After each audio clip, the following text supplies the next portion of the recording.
আমি আজকে রান্না করব ডোরি ফিশ। এর জন্য আমি মাছগুলোকে ছোট ছোট করে কেটে এর মধ্যে লবণ, শুকনো মরিচের গুঁড়া এবং সয়া সস দিয়ে মেরিনেট করে রেখেছিলাম। এ পর্যায়ে আমি এর মধ্যে দিয়ে দিচ্ছি কর্নফ্লাওয়ার। কর্নফ্লাওয়ার দিয়ে আমি এটাকে মেখে নিচ্ছি। এবার আমি কড়াইয়ে তেল গরম হতে দিয়েছি। আমি এবার এ পর্যায়ে মাছগুলোকে একটা একটা করে দিয়ে দিব। মাছগুলো আমি একসাথে দিব না। একসাথে দিলে মাছগুলো একটার সাথে আরেকটা লেগে যাবে। পরবর্তীতে সেটাকে আর আলাদা করা যাবে না। দেখেন মাছগুলোকে এভাবে একটা একটা করে দিয়ে ভাজতে হবে। আমার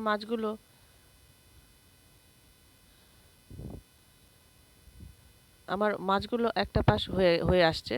এবার আমি এগুলোকে উল্টে দিব।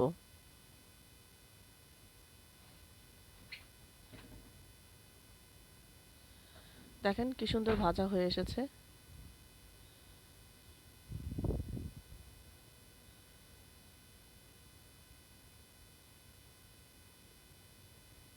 এই মাছগুলো ভাজতে বেশি একটা সময় লাগে না, যেহেতু মাছ এটা সিদ্ধ হওয়ার হতে বেশি সময় লাগে না।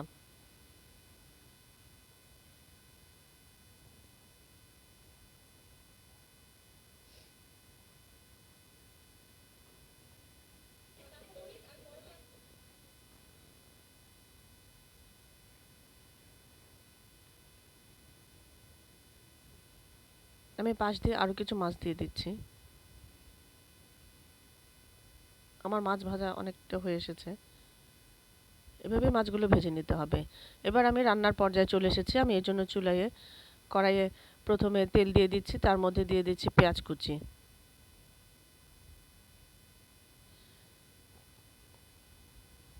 পেঁয়াজটা একটু নাড়াচাড়া দিয়ে ভেজে নিতে হবে। একটু হয়ে এলে এর মধ্যে আমি দিয়ে দিচ্ছি সয়া সস, টমেটো সস। এখানে সয়া সস এবং টমেটো সসের পরিমাণটা একটু বেশি লাগবে। এরপর দিচ্ছি গোলমরিচের গুঁড়া, সামান্য পরিমাণ লবণ। এখানে লবণ কিন্তু বেশি দেওয়া যাবে না। দিচ্ছি চিলি ফ্লেক্স।